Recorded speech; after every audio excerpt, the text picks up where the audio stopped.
In the early history of Methodism, Great Meeting Chapel has a very important place because it was where William Lewis, the first benefactor of the society, was a member. It's a very distinguished history, has Great Meeting. Meeting was a common word used for non-conformist chapels, but it was Great Meeting because it actually housed two congregations. There were the Presbyterians, of which William Lewis was a member, and there were the Congregationalists. And they continued together until the early 19th century, when the Congregationalists withdrew and built their own chapel opposite. I'm afraid that was demolished some 40 or 50 years ago. But this original building still continues, though now it's actually a Unitarian congregation. The Unitarians being, again, a non-conformist group whose theology is that the religion of Jesus is more helpful than the religion about Jesus. It had a long and prosperous time when two congregations shared it.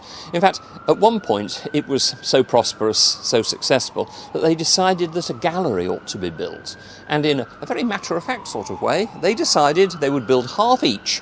So the Presbyterians started at one side, the Congregationalists at the other, and the builders were so efficient that they met very neatly in the middle. As people say, you can't see the joints. The building, in fact, is very early, often said to be Leicester's first complete surviving brick building. And that's interesting because if you look at the walls, it was built with brick, no doubt about that.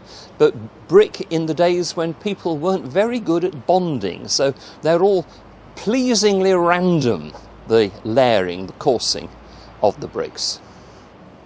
One needs to say something about what non-conformity means. I mean, now we use it of churches such as the United Reformed Church, the Baptist Church, the Methodist Church.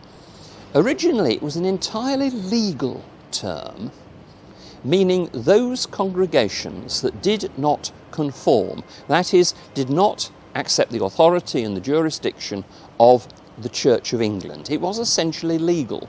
The Church of England was by law established. And these were people who decided that that was not consistent with the religion of Christ. And so they set up these various groups, including, when it came to registering them, the Roman Catholics. They technically, legally, are also non-conformist churches.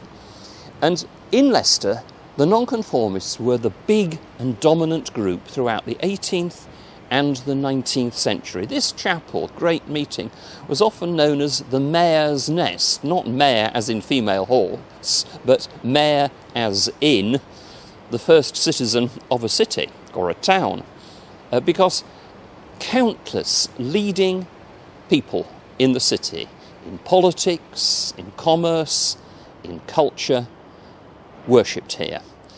Inside, there's a wonderful array of monuments. And if you know anything about the history of, say, 19th century Leicester, you see these names appearing, the Pagets, for instance. And it was here, too, that one of Leicester's most eminent figures, William Gardiner, was organist. William Gardiner could remember and was deeply interested in the past, wrote a marvellous book called Music and Friends. He could remember when this north side of the town was mostly still orchards. But what distinguishes him is that he was the man who introduced the British to Beethoven. And he was a firm, not to say almost obsessive advocate of Beethoven's music for the whole of his life.